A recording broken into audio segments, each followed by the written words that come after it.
Paris se souvient et célèbre le premier anniversaire des Jeux Olympiques. Hier soir, ils étaient nombreux à venir admirer la vasque, un symbole de ces JO. C'était au jardin des Tuileries. Les friges étaient de sortie avec un petit peu de pluie aussi, normal pour être dans l'ambiance. Écoutez celle qui a été très heureuse d'être là hier soir. Ce furent les plus beaux Jeux Olympiques des trois que j'ai connus. Londres, Rio où j'étais bénévole et puis ici à Paris. Et c'était tout simplement le plus beau. Et j'aime la vasque plus que tout. Et en fait, ce qui reste, c'est vrai que c'est les amitiés qu'on a pu lier et qui vont rester, j'espère, le plus longtemps possible et qui n'ont pas de frontières. Je sais pas, toi. C'est ça qui est beau, en fait. C'est ce partage, en fait, qu'il y a eu entre volontaires et entre le public et aussi les athlètes. Et c'était un moment magique, juste magique. Et nous avons un athlète sur ce plateau. Il a accepté notre invitation. Bonjour, bienvenue, Cheikh Cissé. Bonjour, le plaisir est pour moi. Merci d'être avec nous. Alors vous êtes, attention, un taekwondoïste et vous venez de Côte d'Ivoire. Vous avez décroché la médaille de bronze en taekwondo chez les plus de 80 kilos, donc l'année dernière.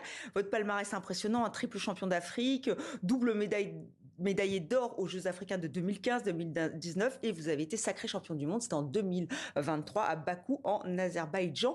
Alors on a aussi Lise Laure qui est avec nous. Lise Laure Etière, on va faire un petit bilan avec vous. Mais on voulait déjà revenir, voilà, vous vous souvenez, j'imagine que c'est un souvenir marquant cette médaille remportée, médaille de bronze. Alors vous savez, Paris était magique. Les seuls et uniques jeux où la cérémonie d'ouverture se passe hors d'un stade. Et donc, voilà. Vous étiez sur ces petits bateaux déjà J'étais même le porte-drapeau de la Côte d'Ivoire. Et oui. Et donc, hormis la compétition, l'état d'esprit de compétition, Paris, c'était aussi une fête. Le rassemblement de tous les athlètes et on a, comme on dit en anglais, on a enjoy.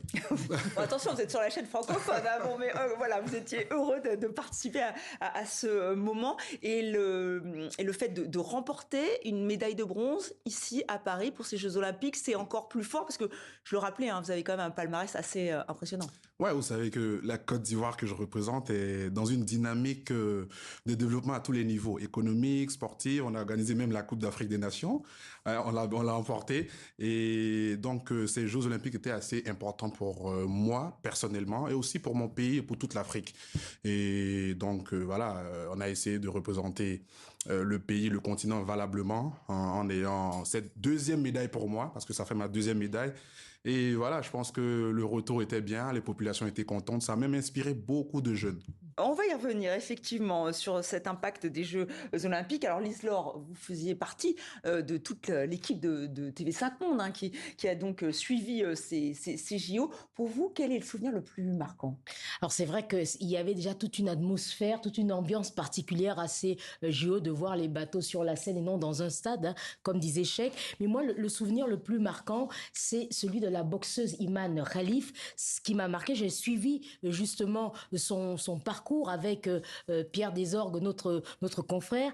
Elle a été donc sacrée championne olympique dans la catégorie des moins de 66 kilos.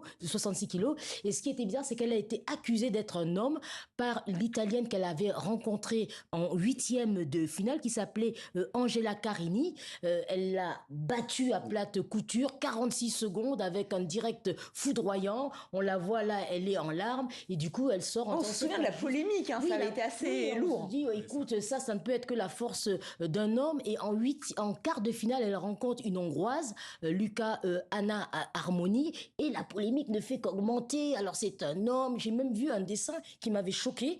On voyait une espèce de Hulk avec elle, style, elle a vraiment les pectoraux d'un homme. Très sexiste finalement. Voilà, très sexiste. Elle est harcelée sur les réseaux sociaux, et quand elle sort de ce combat que l'on voit, elle dit... je suis une femme en larmes, et on voit tout son staff aussi également en larmes. Et quand elle va remporter vraiment cette médaille à Roland-Garros avec tous les Algériens qui vont la soutenir, ce sera très émouvant pour une fille qui, toute jeune, faisait des petits boulots pour s'en sortir. C'est très émouvant. Donc voilà, le moment fort de Lise Laure Etière. Est-ce qu'on est dans une bulle quand on est athlète, ou est-ce que vous avez suivi cette polémique? C'est vrai qu'on en a beaucoup parlé lors de ces JO de Paris.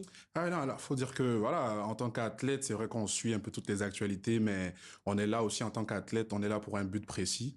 Et voilà, on essaie de moins se distraire. De se préserver. Exactement, de se préserver. Donc, on suit de très loin, mais il y a eu beaucoup de surprises hein, pour les Jeux de Paris. Il y a eu le phénomène Léon Marchand. Vous savez, avant, on dit, pardon, pas avant, au football, on dit le projet Mbappé, mais pour les Jeux de Paris, aujourd'hui, on voit de plus en plus de parents dire le projet Marchand. Donc, voilà. Vous avez été impressionné par, effectivement, la performance de Léon. Exactement. Et faire ce genre de performance aussi jeune, c'est ce qui est le plus important. Et est-ce que, justement, lui, il a expliqué que c'était compliqué pour lui de gérer l'après-JO? Là, il participe, hein, c'est son grand retour, hein, il participe aux mondiaux de natation qui se passent donc à Singapour. Pour vous, c'était compliqué ou vous, non? Vous avez effectivement pas exactement le même âge, un autre parcours, mais est-ce qu'il faut se remettre? Est-ce qu'il faut attendre un peu avant de se remettre à l'entraînement, à la compétition? J'ai aussi le même sentiment après les Jeux Olympiques de Rio, oui, où je gagnais la première médaille d'or de l'histoire du pays. Et après ça, c'était assez difficile parce que on part des Jeux méconnus. Quand on revient des Jeux, on devient une star, un exemple pour tous les jeunes. Mais ça, je pense qu'il faut avoir des bons conseillers et c'est pourquoi les parents sont importants, l'entourage. Et voilà, je pense que c'est possible de quand même garder les pieds sur terre. Les pieds sur terre, effectivement. Mais ça se pose. Alors, on va revenir sur le bilan de l'Afrique. Alors, on l'a rappelé, vous, la Côte d'Ivoire, vous avez ramené cette médaille de bronze. Lise-Laure, 39 médailles, donc. Alors, pour l'Afrique, 39 médailles, effectivement, c'est un bilan, on va dire, un peu mitigé. Il y a eu 13 médailles d'or, 12 médailles d'argent et 14 de bronze. Et il faut dire que c'est une des participations où il y a eu le plus d'athlètes africains. On parle de 1000 athlètes africains qui étaient présents pour cette Olympiade en France. 54 délégations avaient fait le déplacement. C'est plus de 20% par rapport à Tokyo. Mais quand on regarde par rapport à Tokyo, pour l'Afrique, il y a seulement 2 médailles en plus, c'est-à-dire que 2024, 39 médailles, 37 pour l'Afrique. Et en 4 ans, comme le titrait Le Point, c'est un bilan en demi-teinte. Et ce qui est également frappant pour les nations africaines, c'est que c'est un peu toujours les mêmes qui rapportent les plus grosses médailles. En athlétisme, on a le Kenya, l'Éthiopie, on a également les pays d'Afrique du Nord, mais en Afrique centrale et en Afrique de l'Ouest, alors Cheikh a sauvé dernièrement au JO l'Afrique de l'Ouest, mais il y a un gap, un fossé important. Justement, qu'est-ce qui explique ce fossé entre les pays d'Afrique francophone, de l'Afrique subsaharienne, et les pays anglophones? Alors, pour ma part, il y a 2 choses. Je pense qu'il y a une volonté politique et aussi en plus d'une volonté politique, il faut avoir des dirigeants compétents. Je prends l'exemple de la Côte d'Ivoire. Aujourd'hui, depuis l'avènement du président Alassane Ouattara, le sport est en plein développement en Côte d'Ivoire et ça, je tiens à saluer. Si j'ai pu durer aussi longtemps en haut du sommet, c'est parce que j'ai été accompagné et d'autres personnes en plus à l'athlétisme, Muriel Aoré, Gbagberut, Talou Marie-Josée, au football, et c'est parce qu'il y a une volonté politique. Et aussi, nous avons un des dirigeants très compétents qui nous accompagne. Il y a assez de financement, parce que, pardon, je me permets de vous interrompre, mais c'est vrai que les financements, mais on voit en France aujourd'hui, il y a la petite polémique quand même, parce un très beau succès de la France, pendant c'est des athlètes français, et le budget baisse de 18%, ils comprennent pas. Vous, en Côte d'Ivoire, vous dites que l'argent et le financement est là. Oui, quand je parle de volonté politique, je voulais pas parler de finances, mais c'est important. Mais on est très accompagné sur le plan financier pour les Jeux Olympiques. Il y a eu un grand financement qui a été débloqué pour que les athlètes puissent se préparer dans les bonnes conditions. Je tiens à saluer le ministre des Sports, le Premier ministre Begré Mambé, et aussi le ministre délégué au sport. Et qui avait d'ailleurs suivi tous les travaux pendant la Coupe tous les travaux qui ont été présents auprès de nous. Ils étaient tout le temps là. On avait à tout moment l'appel du président de la République, même moi. Petite pression amicale, c'est ça. En demi-finale pour la médaille de bronze, j'ai reçu l'appel du Premier ministre pour m'encourager, même s'il m'a mis un peu de pression. Voilà. Et aussi avec la fédération, il y a un grand travail qui se fait dans les fédérations et c'est ça. Une petite question justement, pourquoi le taekwondo? Comment vous avez choisi ce sport? Alors, le taekwondo m'a choisi par rapport à mon père. Mon père a toujours aimé les sports de combat, mais malheureusement n'a pas pu exercer ce sport. Et donc, pour m'occuper, après les études, il m'a mis au sport. Bon choix. Voilà, et au fur et à mesure, le sport est devenu professionnel. Alors, on va faire un petit pas de côté, justement, puisque nous sommes en ligne avec Shems El Khalfaoui, deuxième adjoint au maire de Saint-Denis en charge des sports, développement économique, emploi, insertion, grand événement, effectivement, Jeux Olympiques et Paralympiques 2024. Merci d'être avec nous. C'est vrai que la Seine-Saint-Denis, on rappelle que c'est quand même le département le plus pauvre de France. Est-ce qu'aujourd'hui, vous voyez encore les effets bénéfiques de ces JO? Merci d'être avec nous déjà. Bonsoir, oui, merci. Écoutez, les effets bénéfiques, je pense qu'on commence à les voir. Les Jeux Olympiques, pour nous, en Seine-Saint-Denis, et particulièrement à Saint-Denis, c'était le départ.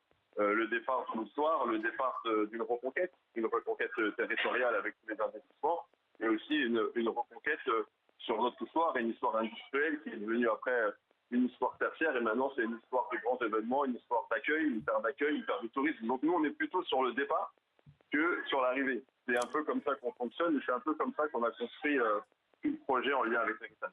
Mais alors justement, le fait que le budget des sports soit revu à la baisse, le passeport aussi pour les jeunes, là aussi a été remis en question. En tout cas, il exclut les enfants de 6 à 14 ans, sauf erreur de ma part. Est-ce que ce n'est pas dommageable? Écoutez, sur ce sujet-là, il est très clair que pour nous, c'est une faute historique, une faute politique, une faute qui est en lien direct avec l'héritage. Mais on essaie quand même de se dire que tout l'élan qu'on a pu avoir pendant toutes ces années et tout ce qu'on essaie de construire aujourd'hui, on doit pouvoir influencer le politique, on doit pouvoir influencer au niveau national ce genre de décisions qui sont évidemment un non-sens et qui vont impacter, je vais vous donner un chiffre qui est assez frappant, juste sur la ville de Saint-Denis, c'est plus de 4000 enfants qui vont être impactés directement par cette décision sur une tranche d'âge où en plus on a travaillé sur les sujets de sédentarité, on a travaillé sur les sujets d'obésité, sur les sujets de vivre ensemble, sur les sujets tout ce qui est lié à l'attractivité et aujourd'hui on est impacté et on espère que dans les semaines et les mois qui arrivent, on va essayer de trouver des solutions avec l'État sur le sujet. Merci Shems El Khalfaoui d'avoir été en direct donc dans 64 minutes. Peut-être une dernière question sur les prochains Jeux Olympiques, c'est à Los Angeles. Un pays africain accueillant les Jeux Olympiques, c'est ce que vous souhaitez, Cheikh Cissé? Mais déjà, parlons de Dakar 2026. Donc... Parlons de Dakar 2026, oui. Non, Dakar, il y a déjà des Jeux Olympiques qui se déroulent l'année prochaine à Dakar. Et je pense que voilà, le COJO est en train de se préparer pour quand même faire une très grande fête parce que c'est la première fois que l'Afrique reçoit les Jeux Olympiques et je pense qu'on sera tous rassemblés derrière le Sénégal pour montrer la puissance de l'Afrique. Voilà, et donc Lise-Laure? Je pense que c'est possible parce que quand on regarde, alors c'est vrai que l'Afrique n'a pas encore, est le seul continent qui n'a pas accueilli les Jeux Olympiques, mais il y a quand même le Maroc qu'on voit aujourd'hui avec des stades qui va accueillir la Coupe du Monde en 2030. Il y a l'Afrique du Sud en 2010 qui avait accueilli la Coupe du Monde. Il y a l'Égypte et puis, comme disait Cheikh, il y a les Jeux africains en 2026 et aussi il y a le Rwanda qui va accueillir en septembre les mondiaux de cyclisme sur route. Yeah. C'est inédit, c'est une première. Donc, il y a des infrastructures qui se construisent, on avance petit à petit. Et c'est tant mieux parce que comme ça, on va pouvoir en parler avec vous, Lise-Laure, et tant mieux aussi pour le sport et le sport africain, évidemment. Merci encore d'être venu sur notre plateau.